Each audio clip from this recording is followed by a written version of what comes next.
দোসররা প্রতি পদে পদে অন্তর্বর্তীকালীন সরকারকে তারা বাধাগ্রস্ত করবে। গণতান্ত্রিক দেশ কিভাবে তাকে আশ্রয় দিয়ে সেখানে তার ভিসার মেয়াদ বাড়ান, এইটা সারা দেশের বাংলাদেশের মানুষ এটাকে ইতিবাচকভাবে নেয়নি। উপদেষ্টা যেটা বলছেন আমি মনে হচ্ছে দায় এড়ানোর কথা। যদি ড্রাইভ থাকে, ইন্টারনাল ড্রাইভ থেকে, অন্তর্গত তাগিদ থাকে যে আমি ডিসেম্বরের ফাইনাল পরীক্ষা শেষ হবে, আমি এক সপ্তাহের মধ্যে দিব। পৃথিবীর অনেক দেশের রাষ্ট্রনায়ককে আমরা দেখেছি যে কাজগুলো করতে পারেন।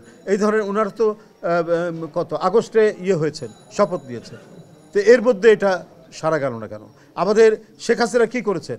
আমাদের মুদ্রণ শিল্পকে ধ্বংস করে তিনি ভারতের কাছে বই ছাপাতে দিতেন। সেটা সেখান থেকে আপনারা আমাদের দেশের মুদ্রণ শিল্প অত্যন্ত উন্নত মানের, এখন সবগুলোকে ফিরিয়ে নিয়ে আসেন। তাদের উপর দায়িত্ব থাকতো যে আপনারা আমাদেরকে নভেম্বরের 15 তারিখের মধ্যে নতুন সব বই দিবেন। এইটা আমি মনে করি ঠিক না। আর যেটি বলেছেন যে হ্যাঁ, এখনও আমাদের দেশের যে মুদ্রণ শিল্পের যে যিনি সভাপতি বা আরও যারা কয়েকজন আছেন তারা এই কারসাজির সাথে জড়িত আছেন, এটা আপনাদের সংবাদপত্রেই এই সংবাদটি বেরিয়েছে। আমি সেখান থেকেই উদ্ধৃতি দিয়ে আপনাদেরকে বললাম যে দোসররা প্রতি পদে পদে অন্তর্বর্তীকালীন সরকারকে তারা বাধাগ্রস্ত করবে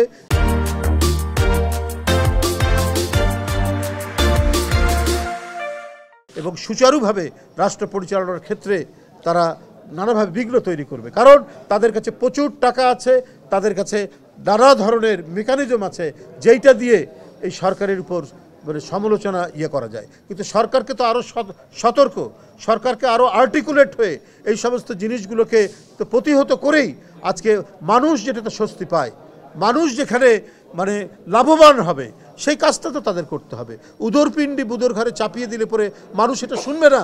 কারণ এই সরকার তো জুনায়েদের রক্তের সরকার, আবু সাঈদের রক্তের সরকার। তারা যদি শ্লথগতি হন, তারা যদি ঢিলে ঢালা হন, তাহলে এটা তো মানুষ এই জায়গা করবে না, এটাকে ঠিকভাবে নিবে না, ইতিবাচকভাবে নিবে না।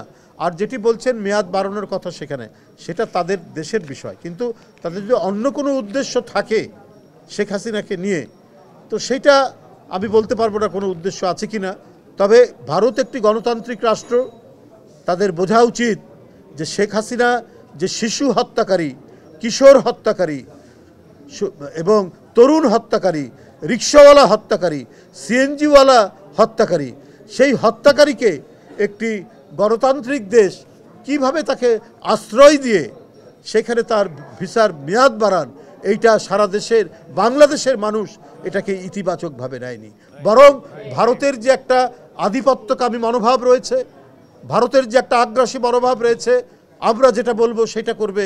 কিন্তু বাংলাদেশের মানুষের যে তাদের যে জাতীয়তাবাদী চেতনা, তার যে দেশপ্রেম, তার যে সার্বভৌমত্ব এবং স্বাধীনতা রক্ষা এবং নিজেদের যে অর্জন, গণতন্ত্রের অর্জন, স্বাধীনতার অর্জন এবং রক্ত দিয়ে যে অর্জন, সেই অর্জনকে তারা অবমূল্যায়ন করে অথবা তারা সেটা বুঝতে চায় না।